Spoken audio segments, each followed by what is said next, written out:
Shalom, Bapak Ibu yang dikasihi Tuhan. Kita akan memulai kebaktian kita sore hari ini. Bagi jemaat yang masih di luar, saya undang untuk masuk ke dalam.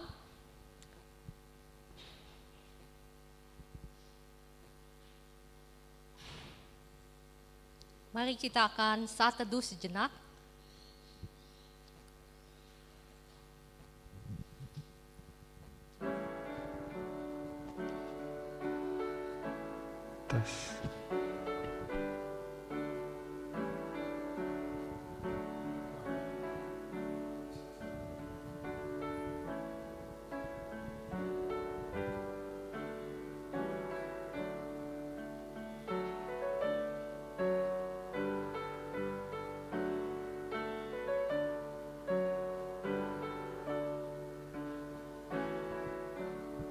Terpujilah Tuhan Allah di tempat yang maha tinggi. Saat ini kita datang untuk memuji dan menyembah Tuhan. Amin.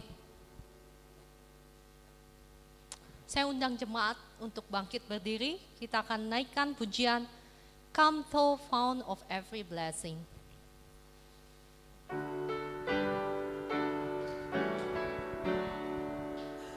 Come Thou Fount of every blessing, tune our heart to sing Thy grace. Streams of mercy never ceasing, pour us songs of loudest praise. Teach me some melodious sonnet, sung by living tongues above. Praise the Lord, I'm fixed upon it, more of Thy redeeming love. Lord, raise my Ebenezer, heart Thy help I'm come, and I hope by Thy good pleasure share me through life at home. This is all when a stranger wandering from the fold of God, He to rescue me from danger, in the past His precious blood. So great a depth of daily unconstrained to be. Let Thy grace, Lord, like a feather, bind my wandering heart to Thee. Born to honor, Lord, I believe. Born to the God I love. Here's my heart, Lord, beg and seal it For Thy kind thoughts above. Kami menyambut setiap jemaat yang beribadah di dalam ibadah kita hari ini, Minggu 21 Mei 2023. Kami menyambut setiap orang yang berbakti, baik secara face to face maupun secara online. Kiranya firman Tuhan dan persekutuan hari ini dapat menguatkan kita dan memberi kita sukacita yang penuh.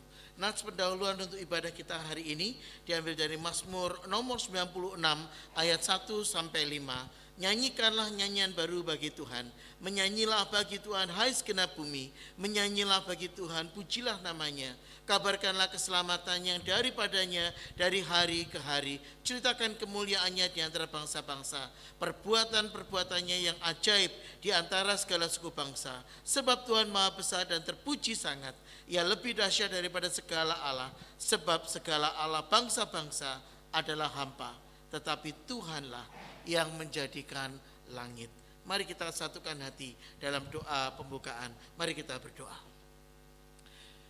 Sungguh Tuhan, kami mengagungkan Engkau yang adalah Tuhan Allah penguasa langit, Allah yang hidup, Allah yang senantiasa hadir, ada dan terlibat di dalam setiap kehidupan kami.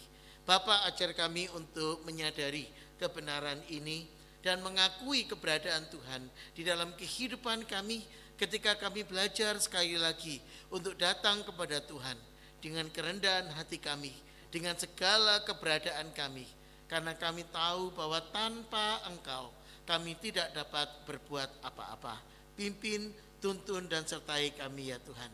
Ketika kami akan menilik dari firman-Mu, menelaah dari kebenaran-Mu, dari khotbah di bukit, Bapa ajar kami untuk menyadari bahwa ini adalah cara Tuhan untuk membentuk kami, untuk memakai dan memoles kami dengan kemuliaan yang datang dari Tuhan, supaya kami boleh makin dibentuk, makin diserupakan menjadi serupa dengan Engkau. Di sini kami ya Tuhan, berkati ibadah kami yang kami serahkan dan kami letakkan dan kami awali di dalam nama Tuhan kami Yesus Kristus, Tuhan dan Juru Selamat kami yang hidup.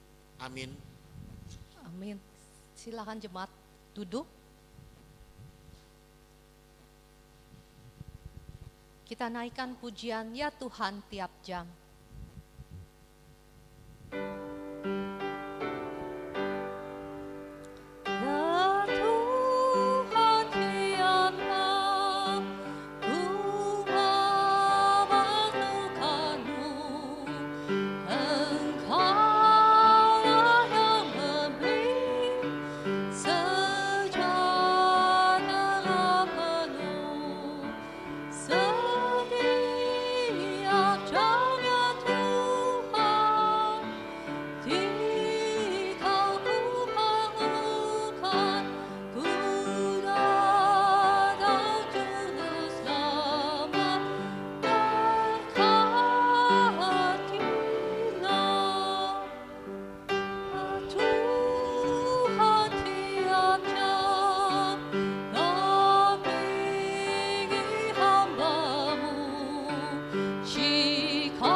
Berita gereja untuk ibadah hari ini dapat kita lihat di buletin yang tertera di yang ada pada Anda. Jadi majelis menyambut semua jemaat yang berbakti pada hari ini baik secara face to face maupun secara online.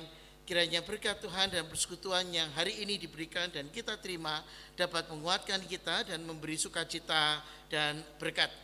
Untuk khotbah minggu ini dan minggu-minggu yang telah berlalu bisa diperoleh atau didapatkan melalui YouTube yang linknya ada di dalam buletin gereja. Persekutuan doa bersama diadakan pada hari Kamis pada tanggal 1 Juni 2023 mulai dari jam 8 malam sampai dengan selesai. Ini adalah persekutuan doa yang diberikan melalui WhatsApp grup doa bersama SBI. Untuk minggu ini kita akan mengikuti persekutuan pemahaman Alkitab.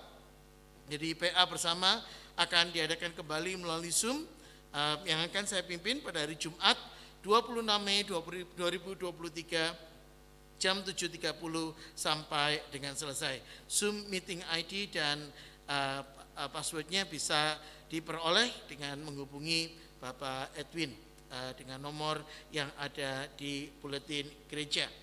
Demikian berita gereja pada hari ini. Kita akan masuk dalam doa syafaat. Apakah ada pokok doa dari saudara-saudara sekalian? Ada kebutuhan pokok doa?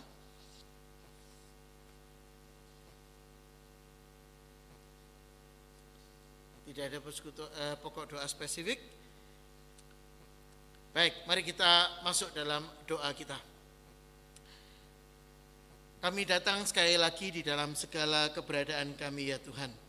Ketika kami belajar untuk mengikut Tuhan, kami menyadari ada banyak pergumulan, banyak tantangan yang kami harus hadapi, yang kami harus lalui di dalam rasa takut akan Tuhan. Tuhan, kami gentar ketika kami melihat perkembangan dunia di sekitar kami. Kami gentar karena ada banyak ketidakpastian, ada banyak hal yang membuat kami khawatir. Kami berdoa untuk situasi perdamaian dunia, berdoa untuk peperangan yang masih terjadi di Ukraina dan Sudan. Tuhan, Engkau sendiri yang akan menghadirkan kebenaran Tuhan, keadilan Tuhan bagi mereka yang membutuhkan.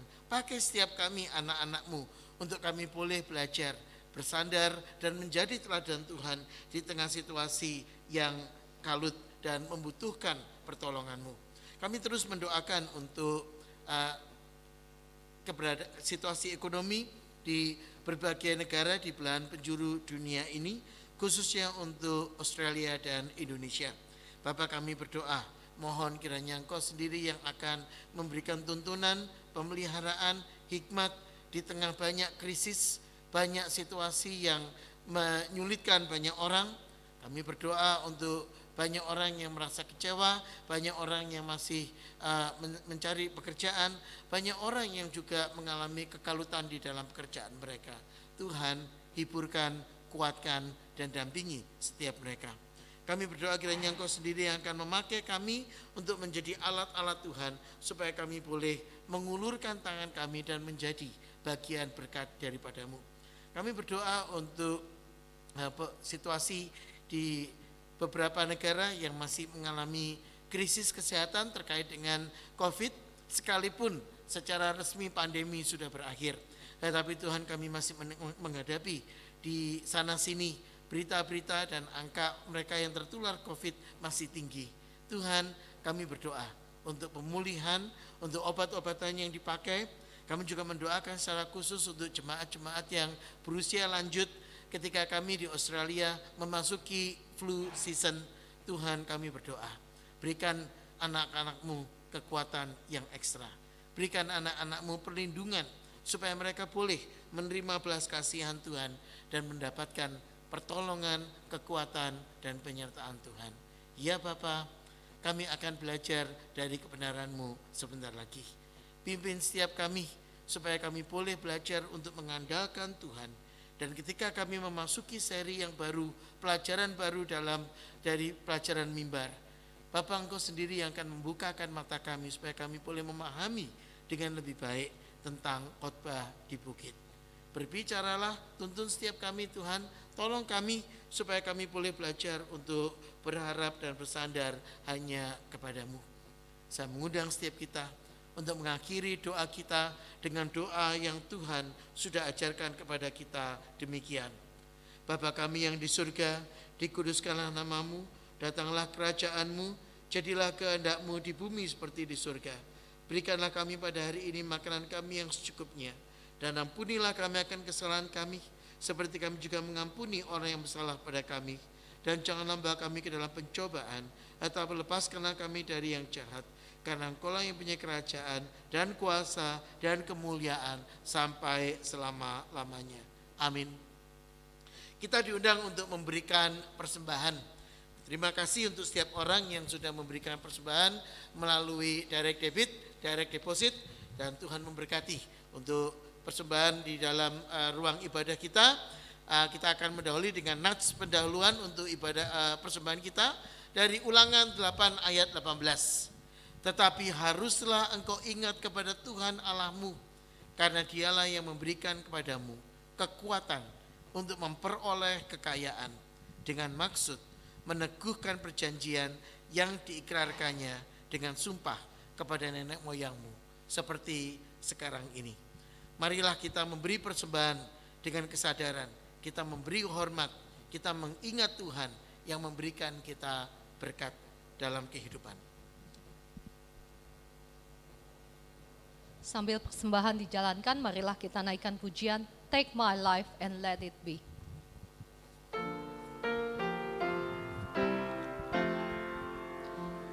Take my life and let it be consecrated, Lord, through thee. Take my moments and my days, let them flow in ceaseless praise. Let them flow in ceaseless praise. Take my hands and let them move, and the impulse of thy love. Take thy feet and let them be fruitful for thee, sweet and beautiful for thee. Mari kita berikan persembahan kita dalam doa. Mari kita berdoa.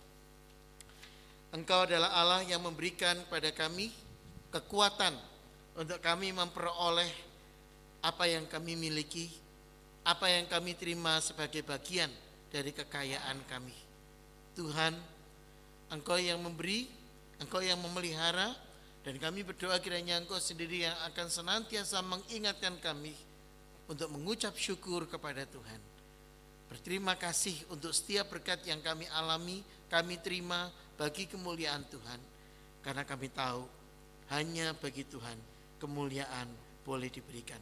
Demi nama-Mu kami persembahkan persembahan ini ke dalam tangan-Mu. Amin. Terima kasih.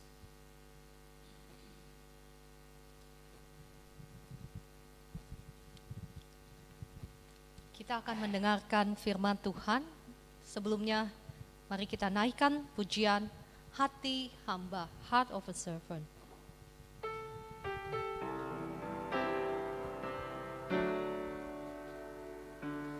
Ku tak dapat lupakan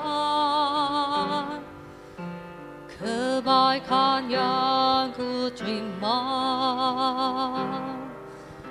pengorbananmu yang mulia jadikan ku berharga. Kau tulus menerima aku apa adanya, kekuatan kasih-Mu nyata memulihkan hidupku. Kau bukan Tuhan yang melihat rupa, Kau bukan Tuhan yang memandang harta. Hati hamba yang selalu Kau cari, ya Kau temukan di dalamku. Namaku hidup, ku bawanya bahu, sebab Engkau sangat berarti bagiku. Yang terbaik yang ada padaku, ku persembahkan kepadamu, Yesusku. Ku tak dapat lupakan ku tak dapat lupakan kebaikan yang ku terima, pengorbananmu yang mulia jadikan ku berharga. Kau tulus menerima aku apa adanya. Kekuatan kasih-Mu nyata memulihkan hidupku. Kau bukan Tuhan yang melihat rupa, Kau bukan Tuhan yang memandang harta. Hati hamba yang selalu Kau cari, biarkanlah bukan di dalamku. Selama ku hidup, ku mau menyembah-Mu, sebab Engkau sangat berarti bagiku.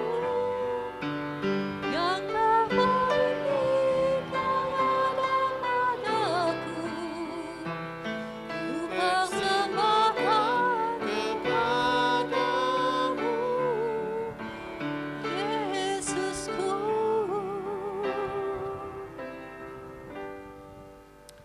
Mari kita satukan hati bersama, kita masuk dalam doa kita. Mari kita berdoa. Sebagaimana doa kami ya Tuhan, kami rindu untuk memiliki hati sebagai seorang hamba. Kami rindu memiliki hati yang sedemikian karena kami menyadari hidup bukan berasal dari kami. Apa yang kami miliki bukan berawal dari kami. Dan ketika kami sekali lagi menyadari makna hidup kami disadarkan bahwa semuanya berasal dari Tuhan. Dan kami hari ini di dalam persekutuan ini menyadari kami melakukan pelayanan pekerjaan bagi hormat, bagi kemuliaan Tuhan. Pimpin, tuntun dan sertai setiap kami ya Tuhan. Tolong kami supaya kami belajar untuk bersandar, berharap dan berserah hanya kepadamu. Karena kami tahu tanpa Engkau kami tidak dapat berbuat apa-apa. Berbicaralah Tuhan, sebab kami hamba-Mu siap untuk mendengar. Demi nama Tuhan kami Yesus Kristus, Tuhan dan Juru Selamat kami yang hidup, Allah kami yang setia, kami berdoa dan mengucap syukur. Amin. Saya undang untuk membuka Alkitab kita dari Injil Matius pasal yang kelima. Kita masuk dalam seri khotbah yang baru, saudara-saudara. Dan kita mulai hari ini belajar untuk melihat dari Matius pasal yang kelima sampai dengan pasal yang ketujuh, yaitu tentang khotbah di bukit. Nah, hari ini kita mengawali dengan membaca Matius 5 ayat 1 sampai dengan ayat yang ketiga. Mari kita lihat ayat ini dan kita baca dan kita memperhatikannya. Ketika Yesus melihat orang banyak itu, naiklah ia ke atas bukit dan setelah ia duduk, datanglah murid-muridnya kepadanya. Maka Yesus pun mulai berbicara dan mengajar mereka, katanya, berbahagialah orang yang miskin di hadapan Allah, karena merekalah yang empunya kerajaan surga. Yang disebut berbahagia adalah setiap orang yang membaca firman, memikirkan, merenungkan dan mempraktekkan di dalam hidup sehari-hari. Khotbah di bukit adalah sebuah pelajaran yang sangat terkenal di dunia ini. Matius 5 sampai dengan 7 disebut sebagai hikmat kebijaksanaan orang-orang Kristen. Bahkan saudara-saudara, menurut riwayat ada seorang tokoh politik dunia, seorang yang bernama Mahatma Gandhi. Ketika dia ditembak oleh militan yang tidak menyukai pendekatannya. Ketika beliau meninggal, di saku jubah beliau ditemukan potongan atau bagian dari Alkitab, yaitu Matius 5 sampai 7. Rupa-rupanya Mahatma Gandhi yang terkenal sering sekali membaca khusus bagian ini 5 sampai 7 karena dia mencintai bagian ini dan menilai bahwa bagian ini syarat dengan hikmat, syarat dengan pengetahuan yang luar biasa yang dapat mengubah kehidupan seseorang. Saudara-saudara, tetapi persoalannya adalah mudah untuk kita membaca Matius 5 sampai dengan 7 dan mencomot setiap bagiannya dan menganggap itu adalah sebuah nasihat. Persoalannya dan kebenarannya, Matius 5 sampai 7 sesungguhnya berbicara tentang karakter seorang warga negara Allah. Matthew 5 to 7 is known to be Sermon on the Mount. It is part of the sermon compilation of Jesus' teaching that was put there together, and the intention of the teaching is, well, some people take it as portion of word of wisdoms, things that they can do, things that they can learn, things that they can consider to be the blessing or the wisdom of the earth. The thing is, if you read in that way, then you will end up in reading in parts. You would not see the big picture of Matthew 5 to 7. Because Sermon on the Mount was an intention teaching of Jesus. When he want his disciples, his people, his audience to learn about being part of the kingdom, becoming the citizen of the kingdom of heaven. Bagian yang kita baca secara khusus Matius 5 ayat 1 sampai dengan ayat yang ke-12 dikenal dengan istilah khotbah di bukit. Nah, khotbah di bukit, saudara-saudara, adalah satu khotbah yang diawali dengan kalimat kata-kata berbahagialah. Saudara, menariknya kata berbahagia ini bisa juga diterjemahkan sebagai diberkatilah. Bisa juga dipahami sebagai sebuah kalimat yang memiliki arti mereka yang punya ini, mereka adalah orang yang sangat puas dengan kehidupan. Jadi satu kata, saudara-saudara, dalam bahasa Yunani makarios, itu bisa diterjemahkan orang yang berbahagia, orang yang diberkati, orang yang puas dengan kehidupan ini. Bagaimana kita bisa memiliki cara hidup, cara pandang yang seperti ini? Sermon on the Mount begins with Matthew chapter 5, 1 to 12, and this portion of the Bible known to be the Beatitude. Now, Beatitude, some people use being clever, they describe it as certain attitudes that should be in us. So, Beatitude is not just word of wisdom, but beatitude is the word to change our mindset, to change our attitude that should be inherent, should be innate in us. And this is something that God does in us, changing us, shaping us inside out. Apa yang menjadi titik tolak pemikiran dari beatitude ini atau khotbah di bukit ini? Saudara, di dunia ini ada dua macam pandangan tentang latar belakang setiap orang. Ada orang yang berpikir bahwa anak itu lahir seperti kertas kosong. Orang lain lagi mengatakan, enggak, anak itu sudah lahir, itu sudah punya watak, sudah punya sikap, sudah punya sifat. Dan ini sesuatu yang diturunkan. Saudara paham pertama yang bicara soal kertas kosong ini ditulis diajarkan oleh seorang pendidik Inggris yang bernama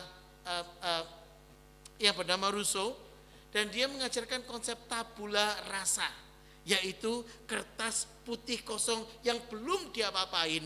Kemudian orang tua, lingkungan, mereka menanamkan nilai di dalam diri ini, sehingga anak itu menjadi pribadi yang sedemikian.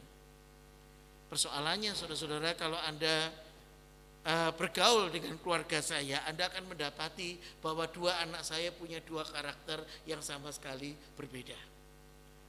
bahwa setiap anak itu memiliki karakter yang unik. Dan kalau Anda memperhatikan anak Anda akan bisa saling ngobrol dengan pasangan Anda, ini persis kayak kamu ini. Bagian ini nih nyontoh kamu ini. Yang ini dapat dari kamu. Saudara, dari mana dia bisa punya hal yang semacam itu? Saudara, jawabannya adalah karena anak lahir dengan memiliki sesuatu di dalam dirinya dia. Sesuatu yang menjadikan watak, menjadikan karakter dalam kehidupan ini. When you do study on education, when you learn about education, you will realize that there are two approach in education. First approach, taking every child as someone who is like a blank paper. It is us, it is the environment, it is the parents, it is the village who put and insert and contribute something in this piece of paper, creating and making and shaping this person to be someone that will be in the future. Rousseau was famous for this idea of what they call tabula rasa, the idea of the blank sheet of paper. On the other hand, you have the things called that people come up with certain attitude. People are born with certain kind of traits in their mind. And they need to learn this. They need to shape this. They need to tune this into something useful for their life. And if you ignore of this certain attitude, then you will miss out on things that can be useful for your future. And this is something that Jesus was addressed. There are things in us that needs to be shaped. There are things in us that needs to be fine-tuned. There are things in us that needs to follow the way of the Lord. Khotbah di bukit, yaitu Matius 5 ayat 1 sampai dengan 3, sebetulnya memiliki tujuan. Tujuannya adalah kalau kita membaca Matius 5, 17 sampai dengan 20, Yesus mengatakan, jangan kamu menyangka aku datang untuk meniadakan hukum Taurat atau kitab para nabi. Aku datang bukan untuk meniadakannya, melainkan untuk menggenapinya. Karena siapa yang meniadakan salah satu perintah hukum Taurat ini, sekalipun yang paling kecil, dia akan menduduki tempat yang paling rendah dalam kerajaan Allah. Maka aku berkata padamu, jika hidup keagamaanmu tidak lebih benar daripada hidup keagamaan ahli Taurat dan orang-orang Farisi, sesungguhnya kamu tidak akan masuk dalam kerajaan surga. Yesus menegaskan bahwa tujuan khotbah di bukit bukan untuk membatalkan hukum Taurat, tetapi justru untuk menggenapinya. Dan tujuan penggenapan ini adalah supaya kita bisa menghidupi hidup yang memuliakan Tuhan, melebihi orang-orang Farisi. The purpose of Sermon on the Mount, the goal of Sermon on the Mount can be summarized in Matthew 5:17 to 20. Jesus said he came not to abolish the law of the prophet. Instead, he came to fulfill them. And the way he'll fulfill it will be in such a way that our work of religion, our practice of religion will be exceeding the way, the manner of the scribes and the Pharisees. And that is how and only that way we can inherit the kingdom of God. Do not think I have come to abolish the law or the prophet. I have come not to abolish them, but to fulfill them. And I like the translation of NLT, New Living Translation. Don't misunderstand why I have come. I did not come to abolish the law of Moses or writing of the prophet. No, I come to accomplish their purpose. The purpose of Sermon on the Mount is to change us. The purpose of Sermon on the Mount is not for us to change God and to arm twist God, but Sermon on the Mount has it so that we can be God's people. Tujuan Allah memberikan hukum Taurat yang kemudian digenapi dalam khotbah di bukit adalah untuk mengajarkan kepada kita tentang karakter Allah. Sedemikian hingga kita bisa mempraktekkan Allah, mempraktekkan Kristus dalam hidup. Mahatma Gandhi pernah studi di Inggris. Dan ketika dia pergi ke Inggris tahun 1888, dia masuk ke gereja. Saudara-saudara, tetapi sayangnya pada saat itu, beberapa orang mendekati dia dan kemudian menarik tangannya, membuang dia keluar dari gereja dan mengatakan, gereja hanya untuk orang kulit putih, bukan untuk orang kulit berwarna. Mahatma Gandhi kemudian sangat dikenal dengan kalimat yang menjadi perenungan bagi banyak orang Kristen. Kalian orang Kristen, kalian punya pengajaran yang sangat bagus, tapi tidak menghadirkan Kristus. Seandainya ada satu orang yang mengikuti Kristus, saya mau menjadi Kristen. Tapi kita tahu saudara-saudara, Mahatma Gandhi tidak pernah menjadi Kristen. Maka dia belum pernah ketemu dengan orang yang mempraktekkan, menghadirkan Kristus. Dan ini adalah tantangan kita. Ini adalah panggilan kita ketika kita membaca sekali lagi khotbah di bukit. Ayat yang ketiga, Matius 5. Berbahagialah orang yang miskin di hadapan Allah, karena merekalah yang empunya kerajaan surga. Saudara-saudara, kata miskin di sini menggunakan kata tokos. Kata tokos memiliki arti miskin karena keberadaan. Saudara-saudara, kalau Anda membaca terjemahan aslinya, saudara-saudara, ini akan membuat Anda tersenyum karena terjemahan aslinya mengatakan orang ini bakatnya miskin. Loh, miskin itu bisa jadi bakat. Saudara-saudara, orang ini wataknya miskin, itu kata tokos. Orang yang miskin karena keberadaannya. Dia miskin bukan karena dia nggak punya, tapi karena kalau dia diberi apapun, dia akan habiskan hal-hal itu sehingga dia kemudian menjadi miskin lagi. Saudara, inilah keberadaan orang yang miskin di hadapan Allah menurut kalimat Tuhan Yesus. Berbahagialah mereka yang melihat dirinya setiap kali dia punya sesuatu, dia akan segera kehilangan. Dan dia menyadari dia akan butuh Tuhan sekali lagi. Ini bukan miskin bicara soal gak punya milik, gak punya barang. Tetapi ini miskin di dalam keberadaan dirinya yang senantiasa butuh sesuatu, mencari sesuatu. Karena dia menyadari ada sesuatu yang hilang dalam dirinya.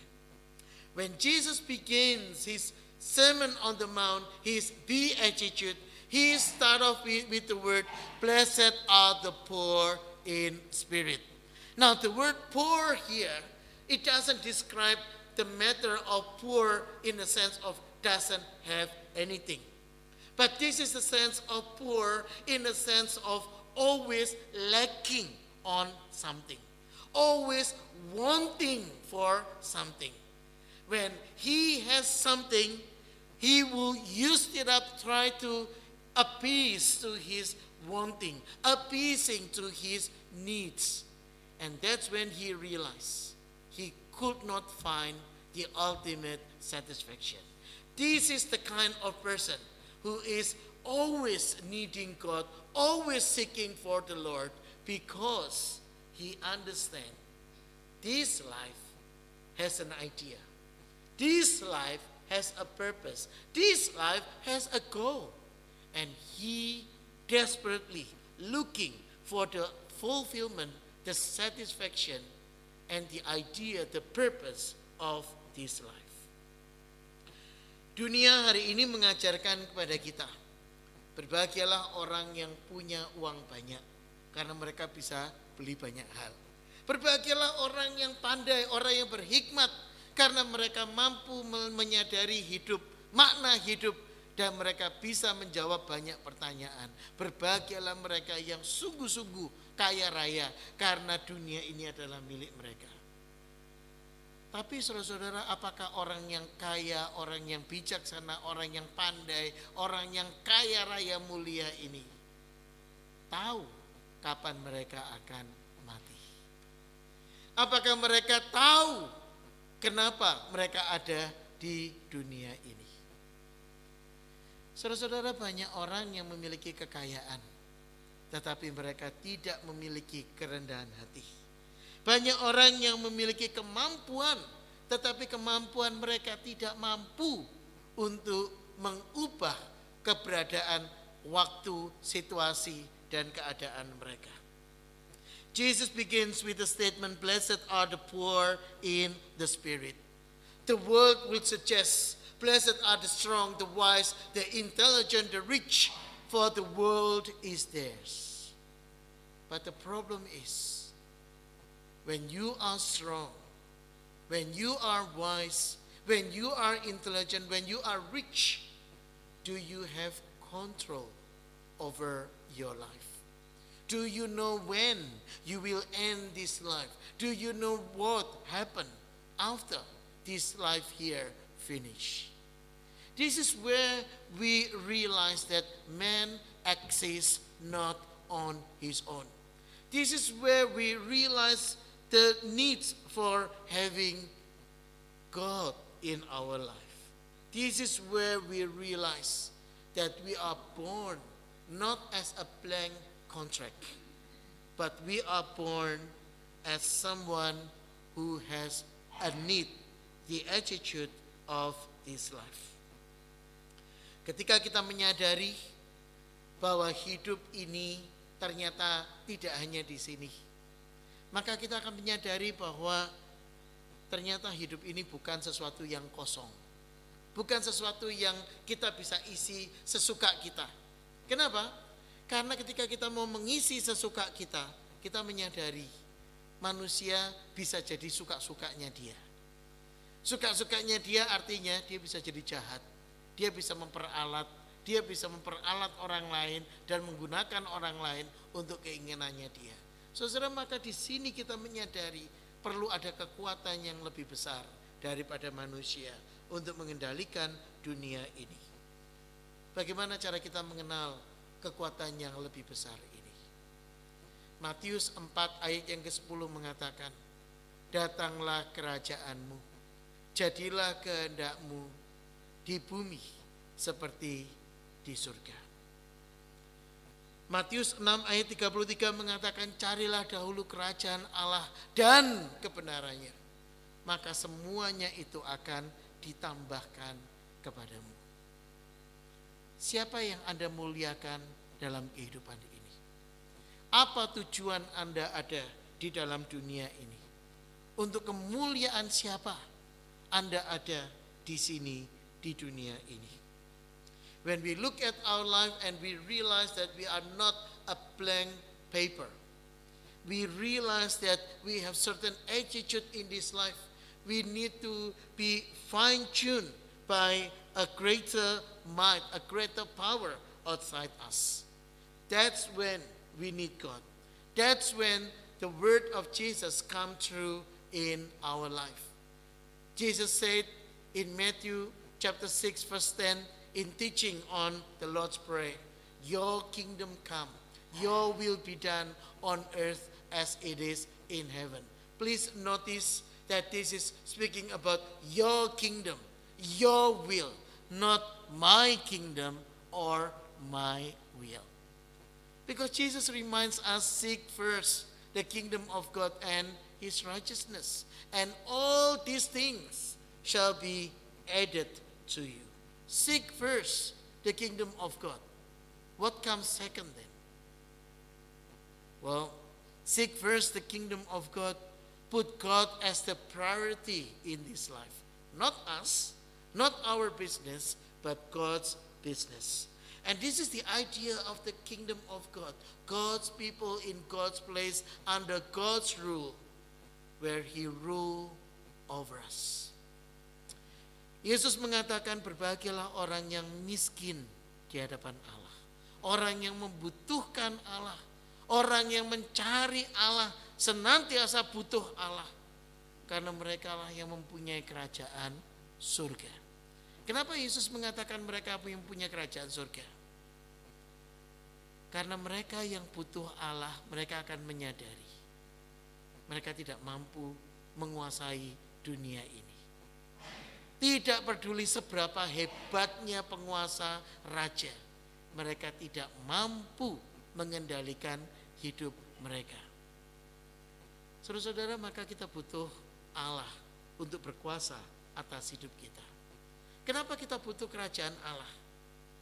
Karena kita tahu ada sesuatu yang salah dengan dunia ini.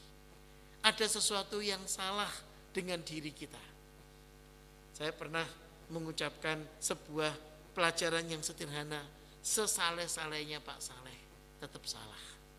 Kita tidak bisa sempurna 100%. Sesaleh-salehnya Pak Saleh akan selalu salah, akan memiliki kesalahan karena kita bukan makhluk yang sempurna. Disinilah kita butuh kerajaan Allah. Karena ketika kita meletakkan diri kita di dalam tangan Allah, Dialah yang menyempurnakan kita, Dialah yang memampukan kita, Dialah yang membuat hidup kita menjadi bermakna dan berarti dalam hidup ini. The idea of the kingdom of God give us a relaxation. That this world, this life is not about us. Because if life is rely on us, life is focusing on us, we will be very stressful.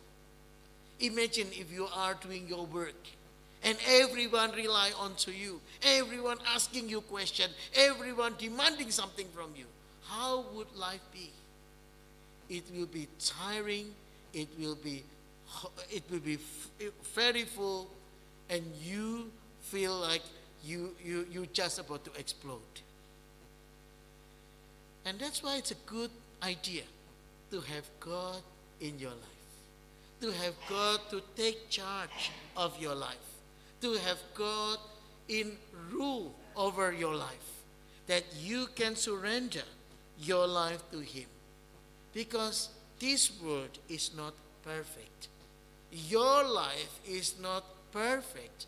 Yourself, our being are not perfect. We need God to perfect us, to shape us, enable us to find the real meaning, the true purpose of this life. Without Him, we cannot do anything. Blessed are the poor in the spirit. Be happy is the poor in the spirit. Be full in the mindset, those who are poor in spirit, for theirs is the kingdom of heaven. Yesus mengatakan kalau kita memiliki pola pikir kerajaan Allah di dalam kehidupan kita, maka ini akan membuat kita rileks dalam hidup. Kita tidak akan terlalu cemas dalam hidup karena kita menyadari bahwa hidup ini ada yang mengatur. Hidup ini ada yang menuntun. Hidup ini ada yang mengarahkan. Tanpa Tuhan kita tidak dapat berbuat apa-apa.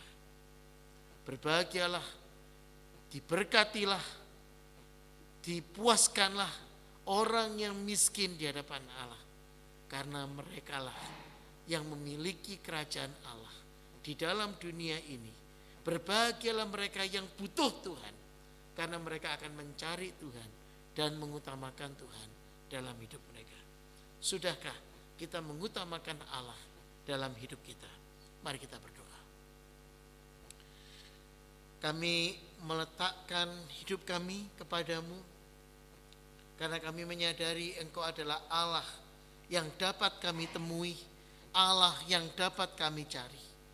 Sebagaimana pujian kami, Engkau bukan Tuhan yang melihat rupa, Engkau bukan Tuhan yang memandang harta. Engkau mencari pribadi-pribadi yang memiliki hati hamba di dalam kehidupan mereka. Karena kepada merekalah Engkau hadir, Engkau berkenan menguatkan kami. Dampingi kami ya Bapa. Tolong kami supaya kami boleh hidup bagi kemuliaan-Mu, bagi kerajaan-Mu. ajar kami supaya kami dapat sungguh mengatakan, datanglah kerajaan-Mu. Jadilah kehendak-Mu ya Tuhan, di bumi seperti di surga. Demi nama Tuhan kami Yesus Kristus, kami berdoa, mengucap syukur, dan berharap hanya padamu. Amin.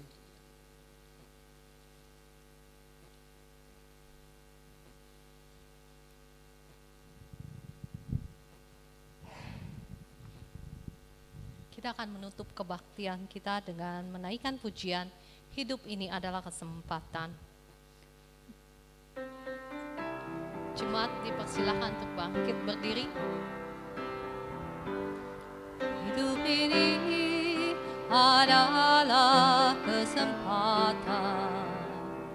Hidup ini untuk melayani Tuhan. Jangan sia-siakan waktu yang Tuhan beri. Hidup ini harus jadi berkat. Oh Tuhan, pakailah hidupku selagi aku masih kuat. Bila saatnya nanti ku tak berdaya lagi, hidup ini sudah jadi berkat. Hidup ini adalah kesempatan. Hidup ini untuk melayani Tuhan. Jangan sia-siakan waktu yang Tuhan beri. Hidup ini harus jadi berkat. Oh Tuhan, pakailah hidupku selagi aku masih kuat. Bila saatnya nanti ku tak berdaya lagi, hidup ini sudah jadi berkat. Akhirnya saudara-saudara, kami minta dan nasihatkan kamu dalam Tuhan Yesus. Kamu telah mendengar dari kami bagaimana kamu harus hidup supaya berkenan kepada Allah. Itu memang telah kamu turuti, tapi baiklah kamu melakukannya dengan lebih sungguh-sungguh lagi. Dan Allah menjanjikan berkat untuk menyertai setiap kita, mendampingi setiap kita, memuliakan Tuhan dalam hidup kita. Kiranya Tuhan damai sejahtera mengaruniakan kamu damai sejahteranya terus menerus dalam segala hal. Tuhan menyertai kamu sekalian. Amin. Amin. Amin.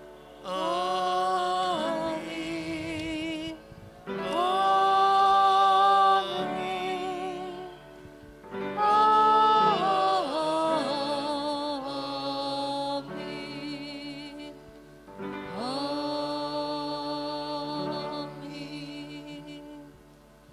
Jemaat persilakan duduk saat teduh untuk jemaat sekalian. Ibadah selesai. Tuhan Yesus memberkati.